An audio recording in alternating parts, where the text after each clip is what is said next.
Welcome,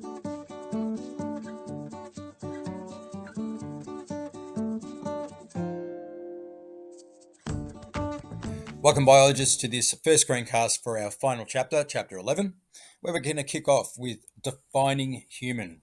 Joining me for the screencast today is my middle son, Tom. Hello. Tom, define a human for me. The humans. That's not great. Can you go a bit harder? What's a human? Humans. All right, let's see if we can do a better job of defining what it means to be human. So let's have a look through. The learning intention for this screencast is to learn the characteristics that define primates, hominoids, and hominins, and define what it means to be human. And so by the end, you should be able to identify the shared traits that humans have with primates and hominoids, that should really be, and the unique characteristics that make hominins human. Your study design asks you to know the shared characteristics that define a mammal, a primate, a hominoid, and a hominin. So you know all those terms, Tom? No. Should we learn about them? I know two of them. Mammals and primates. All I right. don't know what hominoid is and a hominin. All right, well, let's see if we can work that out. So when we look here at the classification system, so it's, King Philip, coughed on Fred and he got sick, kingdom, phylum, class, order, family, genus, species. If we work our way through and look at human classification, we're obviously animals, so we're in the kingdom Animalia. Phylum Chordata, because we have a spinal cord. Don't worry about subphylum very much, but we do have vertebrae. Class Mammalia, which is mammals, and so we'll look at that in a second. The order is primates, and again, we need to know that. Family, Hominidae, which are hominoids. All right, so we fall under the family of hominoids. And then when you finally get down to the very bottom, you've got the hominins, which are genus Homo and species sapiens, Homo sapiens, which is the only hominin alive today. The key definitions. We'll touch on mammals in a second, but I'm pretty confident you know what mammals are. But a primate is the order including prosimians, New and Old World monkeys, apes, and humans. And we'll look at what defines a primate more specifically in a second. Hominoids are the collective terms for apes and humans, which are defined by not having a tail. And hominins are us and our upright walking ancestors. So going back through other Homo species and Australopithecines, etc. So let's start with mammals. You know all this, right, Tom? Yeah. Cool. So broadly speaking, mammals have three bones in their middle ear. They have a diaphragm which separates their lungs from their abdomen, fur or hair somewhere on their body. They've got teeth with incisors, canines, molars, and premolars, a single lower jaw, and milk-producing mammary glands. Generally speaking, they also give birth to live young. The exception to that are platypus and echidnas, which are mammals, but are defined specifically as monotremes because they lay eggs to give birth. But that's an extra characteristic that mammals have. So all primates are mammals. All right, so as we work our way down, they're still mammals, but now they get subclassified as primates. So the key features that define a primate are having an opposable thumb or big toe, or possibly both. Flat nails on their digits, so not claws, they've got things like fingernails, and they have touch receptors, so you'll know that your fingernails are sensitive to touch and help you actually have fine motor skills. It's really important as humans having fingernails as opposed to having claws.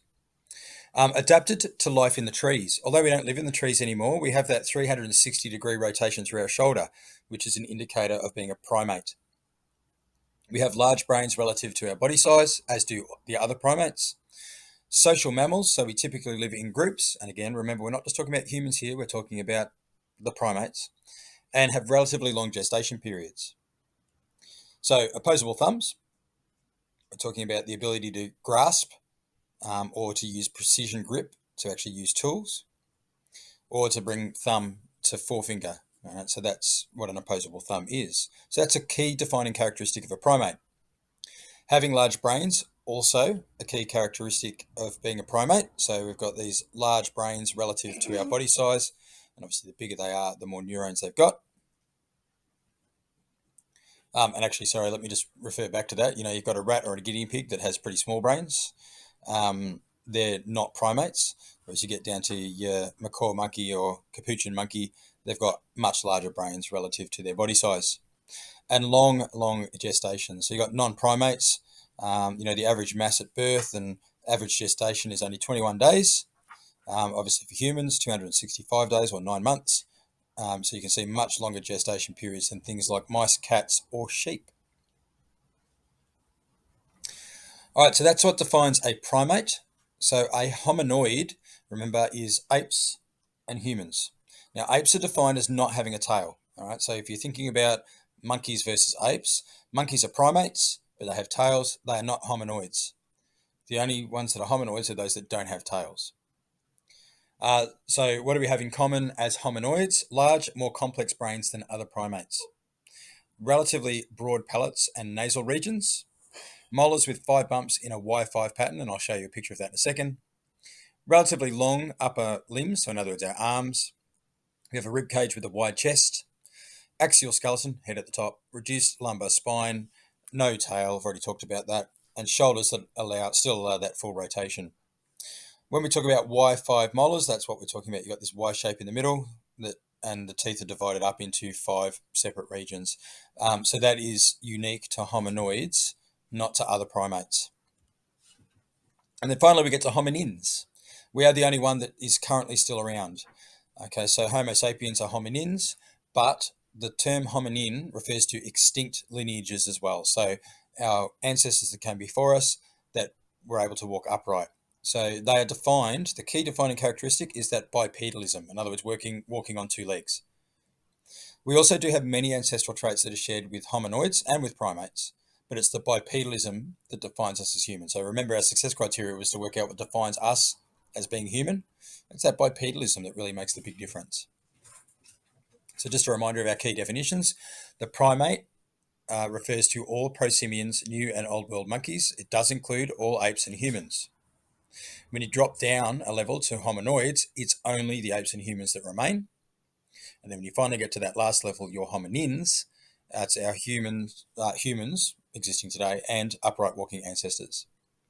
So again, our success criteria is to be able to identify shared traits that humans have with primates, and that should definitely be hominoids. So what do we have in common with primates and hominoids? And the unique characteristics that make hominins human. So Tom, what makes us human, mate? We can walk upright. Yep, beautiful. Well done. You've automatically passed Year 12 biology, so you don't have to do it when you get a bit older. Yay! All right. So thank you, Tom, for your help. Thank you to all of you for watching this screencast. And if you have any questions, I'll send Tom round and he'll be able to help you out.